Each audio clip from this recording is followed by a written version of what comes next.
entrando ahora a otro terreno. Este terreno es el terreno de la voluntad de Dios. Dios es soberano. Y nosotros, conforme a lo que hemos leído en el libro de Éxodo, capítulo 17, versículos 9 al 11, nosotros, ¿qué encontramos? En Éxodo 17, versículo 9 hasta el 11, nosotros encontramos lo siguiente. Entonces, dijo Moisés a Josué: escógenos varones y sal a pelear contra Amalec. Mañana yo estaré sobre la cumbre del collado y la vara de Dios en mi mano. Versículo siguiente, versículo 10 nos dice: e hizo Josué como le dijo Moisés, peleando contra Amalec, y Moisés y Aarón y Hur, 3 hombres, subieron a la cumbre del collado. Versículo 11, y sucedía que cuando alzaba Moisés su mano, Israel prevalecía, mas cuando él bajaba su mano, prevalecía Amalec. Versículo 12, y las manos de Moisés se cansaban, por lo que tomaron una piedra y la pusieron debajo de él, y él se sentó sobre ella, y Aarón y Hur sostenían sus manos, el uno de un lado y el otro de otro lado. Así hubo en sus manos firmezas hasta que se puso el sol. Versículo 13 nos dice: y Josué deshizo a Amalec y a su pueblo a filo de espada. Aquí encontramos un principio que vimos el día de ayer, donde están 2 o 3 congregados en mi nombre. Qué importante es esta cifra, este principio, 2 o 3, porque esta es la representación mínima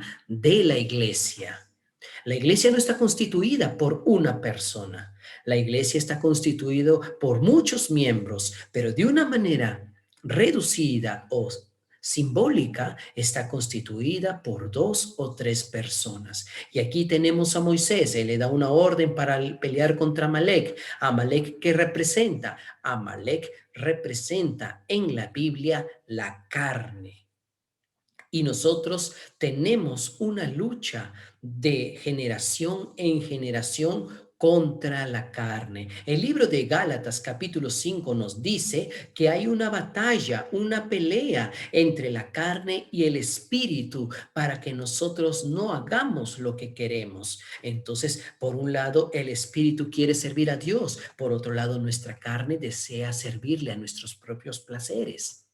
Y el terreno de batalla, ¿dónde es? Nuestra alma, nuestra mente, nuestra voluntad, nuestras emociones. Entonces, Moisés se puso en la cumbre del collado y allí, ¿qué es lo que hizo Moisés? Levantó las manos. Al levantar las manos, Josué comenzó a batallar y prevalecía, pero Moisés se cansaba. Entonces vinieron Hur y Aarón y ellos sostuvieron las manos. Por eso, cuán importante es que haya comunión en el cuerpo de Cristo. Cuando hay un acuerdo, si 2 de vosotros se pusieren de acuerdo acerca. Amén, gracias al Señor por el internet. Entonces, aquí nos dice: si 2 de vosotros se pusieren de acuerdo, ¿dónde? En la tierra. Moisés estaba en la tierra.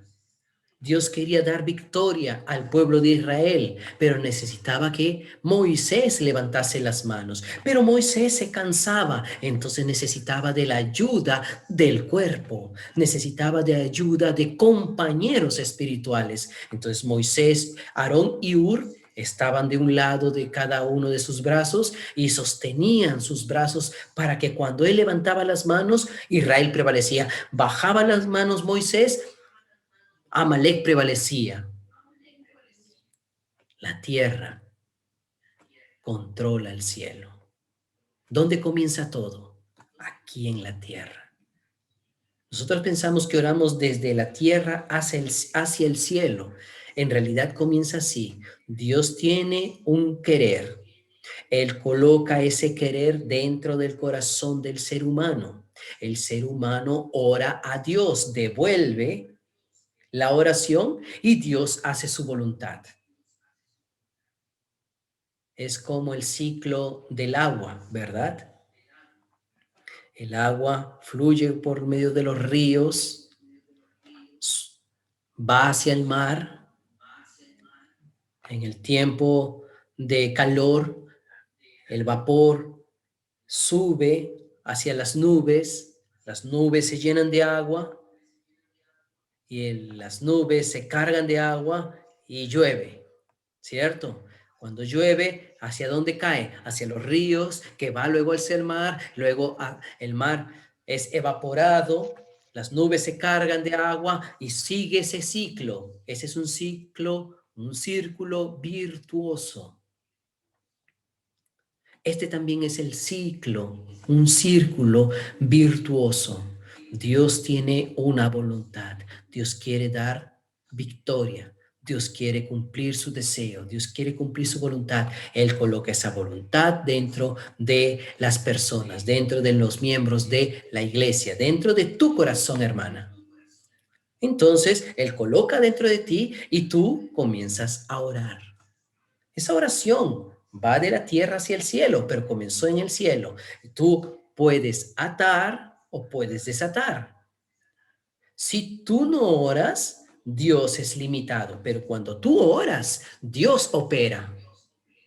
Cuando las manos de Moisés caían, Amalek prevalecía. Cuando las manos de Moisés se levantaban, Israel prevalecía. Nosotros encontramos también otro versículo en Ezequiel capítulo 36, ¿cierto?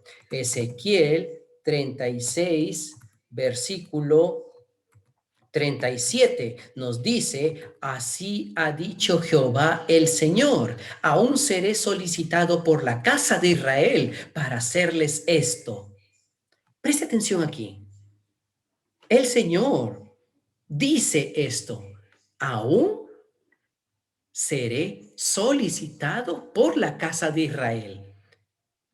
Es decir, Dios ya sabe que el hombre o que el pueblo de Israel iba a venir delante de él a orar.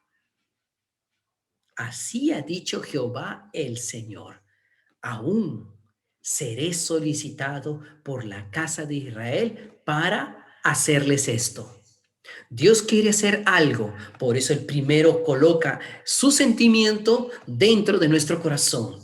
El hombre entonces que está en el espíritu, aquel que tiene comunión con Dios, siente una carga, siente una preocupación. Esa preocupación, esa carga lo trae en la comunión con los miembros de la iglesia y juntos oran por un propósito y ellos solicitan a Dios para hacer algo, para que Dios haga algo. ¿Y cuál es la solicitud del pueblo de Israel para con Dios? Multiplicar en los hombres como se multiplican los rebaños, es decir, dar salvación.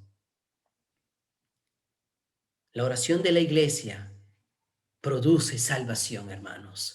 Produce salvación y esto es algo que Dios desea hacer. Es algo que Dios desea realizar. Isaías capítulo 45, versículo 11.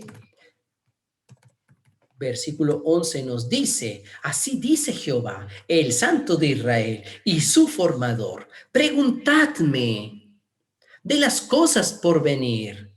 Mandadme acerca de mis hijos y acerca de la obra de mis manos. Dios tiene su obra, Dios tiene sus hijos, pero Él necesita que usted y yo oremos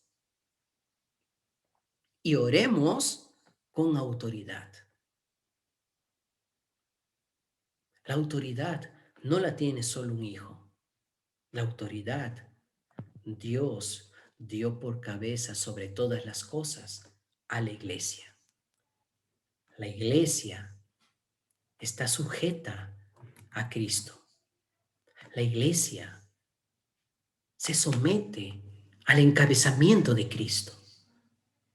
Y cuando Cristo encabeza la iglesia toma autoridad y puede mandar.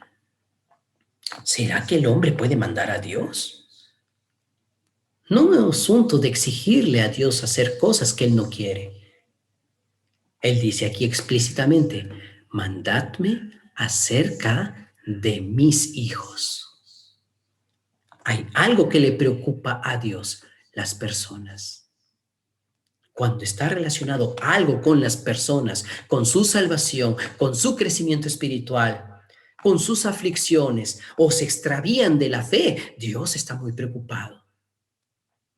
Pero cuando nosotros estamos orando por quizás, entre comillas, solamente necesidades personales, allí no es algo que Dios ve como algo que cumpla su propósito. A veces nuestra oración como iglesia necesita cambiar. Nuestra óptica es que Dios desea cumplir su propósito aquí en la tierra. En Ica, Dios tiene hijos. Entonces, por ejemplo, cuando oramos por estas ciudades que están en un nivel extremo de cuarentena, en Lima, en tantas ciudades, en cuantas regiones que hemos mencionado, entonces oramos por los hijos. Trae liberación, trae sanidad. Señor, avanza con el evangelio. Señor, no te detengas. Cumple tu propósito. Estamos mandándole a Dios acerca de sus hijos. Oramos por la nación, oramos por la ciudad, oramos para que hayan personas sanas, para que hayan personas salvas, pero por causa de sus escogidos.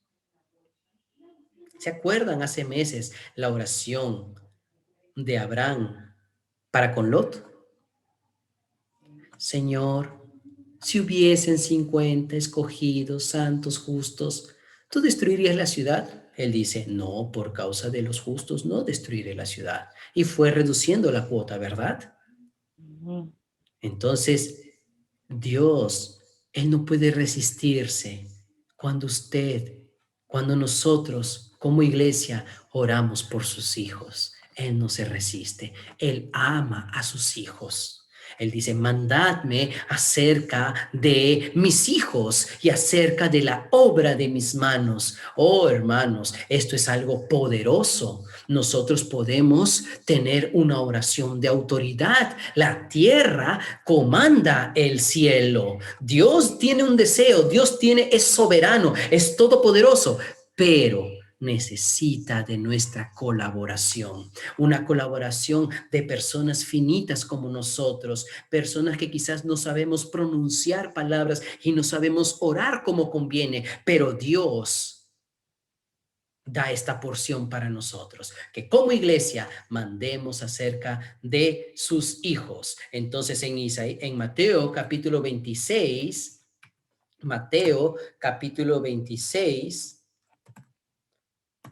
versículos 39, nosotros encontramos lo siguiente. Yendo un poco adelante, él se postró sobre su rostro, el Señor Jesús, orando y diciendo, Padre mío, si es posible, pase de mí esta copa, pero no sea como yo quiero, sino como tú. Aquí vemos el crecimiento en la oración. Jesús estaba orando, él tenía un sentimiento, él tenía una necesidad. Si es posible, Padre, pasa de mí esta copa. No quiero beber la copa de la muerte, no quiero sufrir, pero que no se haga como yo quiero, sino que se cumpla tu voluntad, Padre. Él alineó hasta en el último momento su voluntad a la voluntad del Padre. ¿Dios respondió? Dios respondió. Él fue a la cruz y usted y yo ahora somos salvos. Dios cumplió su palabra, pero a través de que hubo una persona que oró conforme a la voluntad de Dios. Por eso que el libro de Mateo capítulo 6, versículos 9 y 10 nos dice, Padre nuestro que estás en los cielos, santificado sea tu nombre, venga tu reino, hágase tu voluntad aquí en la tierra como es hecha en los cielos. La voluntad de Dios es perfecta en los cielos, mas Él desea que también su voluntad sea perfecta aquí en la tierra. ¿Y cómo va a lograr Dios esa voluntad perfecta? Que se establezca su voluntad cuando usted y yo oremos. Oremos para que la voluntad de Dios se establezca aquí en la tierra y venga su reino. Y cuando nosotros oramos con autoridad, nosotros podemos atar, sujetar, aún todo lo que a nuestros ojos físicos, que están la multiplicación de los contagios y todo esto, las muertes, no vamos a tomar la misma actitud que el año pasado. Vamos a orar como iglesia, tanto en Ica como en Ayacucho, como en Trujillo. Nosotros ahora tenemos las llaves del reino de los cielos. Podemos atar y podemos desatar. Podemos atar cualquier síntoma de muerte. Podemos atar a cualquier estrategia del diablo y desatar bendición, liberación, sanidad para las familias que lo necesitan, para que reciban el evangelio, para que puedan ser salvas. Oh, hermanos, estamos entrando en otra esfera, en otro nivel de oración. Alabado sea el Señor. Amén.